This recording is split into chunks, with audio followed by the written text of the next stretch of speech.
कहानी सास का अत्याचार। ये कहानी है रीमा की, जो एक छोटे से गांव की सीधी सादी लड़की थी।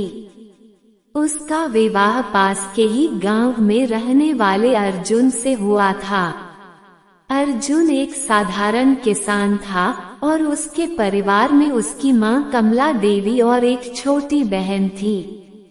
रीमा का सपना था कि वह एक खुशहाल परिवार में शादी करके अपने ससुराल को भी अपने मायके जैसा प्यार और अपनापन दे सके, लेकिन किस्मत को कुछ और ही मंजूर था। शादी के कुछ ही दिनों बाद रीमा को अपनी सास कमला देवी के असली स्वभाव का पता चलने लगा। कमला देवी स्वभाव से कठोर और कटुवाणी वाली महिला थी। उसे रीमा से कोई विशेष लगाव नहीं था, बल्कि वह उसे एक नौकरानी की तरह देखने लगी।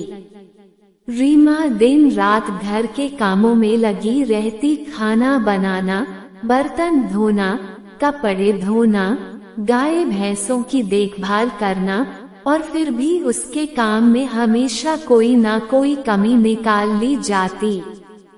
कमला देवी अक्सर रीमा को ताना मारती, तू मायके में रानी बनी थी क्या? यहाँ तेरी चाल नहीं चलेगी। रीमा चुपचाप सहती रहती। उसकी परवरिश में कभी भी बड़ों के खिलाफ बोलने की इजाजत नहीं थी, इसलिए वह सब कुछ सहन करती रही।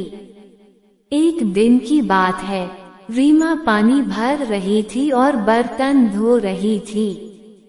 तभी कमला देवी वहां आई और बिना कुछ कहे उसके बालों को पकड़कर खींचने लगी। रीमा हैरान रह गई। उसकी गलती सिर्फ इतनी थी कि एक बर्तन साबुन से ठीक से नहीं धुला था। कमला देवी गुस्से में चिल्लाई, क्या तुझसे इतना भी नहीं होता? खाती है हमारे घर का और काम करने में बहाना। रीमा दर्द से चीख पड़ी, लेकिन कोई उसकी मदद को नहीं आया। घर के बाकी लोग या तो डरते थे या फिर कमला देवी के सामने बोलने की हिम्मत नहीं रखते थे।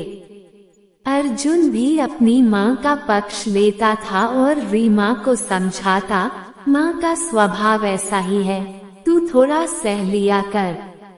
रीमा के लिए यह बात दिन प्रतिदिन मानसिक पीड़ा का कारण बनने लगी। वह दिन भर काम करती और रात को बिना किसी सहारे के रोती।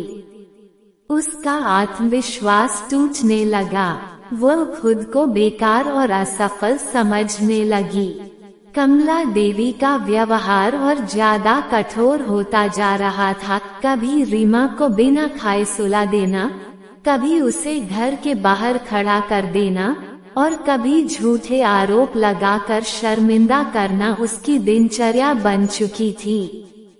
एक दिन गांव में महिला स्वयं सहायता समूह की बैठक हुई, जहां पर घरेलू हिंसा और महिलाओं के अधिकारों के बारे में चर्चा की जा रही थी। रीमा संकोचवश बैठक में तो नहीं गई, लेकिन एक कार्यकर्ता ने गांव की औरतों से मिलकर जानकारी बांटी और पर्चे बांटे। एक पर्चा रीमा के हाथ भी लग गया। उसमें लिखा था कि हर महिला को सम्मान से जीने का अधिकार है और घरेलू हिंसा कानून के तहत ससुराल वालों द्वारा की गई शारीरिक या मानसिक प्रताड़ना अपराध है। उस दिन रीमा को पहली बार यह एहसास हुआ कि वह जिस पीड़ा को भाग्य समझकर सह रही थी, वह दरअसल अन्याय था। उसने धीरे धीरे हिम्मत जुटानी शुरू की। उसने गांव की महिला कार्यकर्ता से मिलकर अपनी समस्या बताई। कार्यकर्ता ने रीमा की बात ध्यान से सुनी और उसे भरोसा दिलाया कि वह अकेली नहीं है। उन्होंने उसे महिला हेल्पलाइन नंबर, पास के महिला थाना और काउंसलिंग सेंटर की जानकारी दी। कुछ हफ्तों तक रीमा ने सबूत इकट्ठा किए, चुपचाप अपने जख्मों की तस्वीरें खींची, मोबाइल में कमला देवी की चिल्लाने की आवाज रिकॉर्ड की और अपने कष्टों की डायरी लिखी। फिर एक दिन उसने महिला हेल्पलाइन पर कॉल किया और सहायता मांगी। पुलिस और महिला आयोग की टीम गांव आई। उन्होंने रीमा की बात सुनी, सास से पूछताछ की और अर्जुन को भी चेतावनी दी कि अगर वह अपनी पत्नी की रक्षा नहीं करेगा तो ये भी अपराध की श्रेणी में आता है। कमला देवी को महिला आयोग की ओर से कानूनी नोटिस मिला और काउंसलिंग के लिए बुलाया गया। धीरे धीरे चीजें बदलने लगी। अर्जुन ने भी महसूस किया कि वह अपनी पत्नी को नजरअंदाज कर रहा था। उसने रीमा से माफी मांगी और वादा किया कि अब वह उसकी रक्षा करेगा। कमला देवी को भी समझाया गया कि बहू कोई नौकर नहीं, परिवार का सदस्य होती है। निष्कर्ष, ये कहानी केवल एक रीमा की नहीं, बल्कि उन हजारों लाखों महिलाओं की है जो अपने ससुराल में अन्याय सह रही हैं। घरेलू हिंसा को सहना नहीं चाहिए, बल्कि उसका सामना करना चाहिए। हर महिला को ये जानना जरूरी है कि कानून उसके साथ है। अगर रीमा जैसी महिलाएं आगे आकर आवाज उठाएं, तो समाज में एक सकारात्मक बदलाव संभव है। सास बहू का रिश्ता प्यार और सम्मान पर आधारित होना चाहिए, न कि डर और उत्पीड़न पर।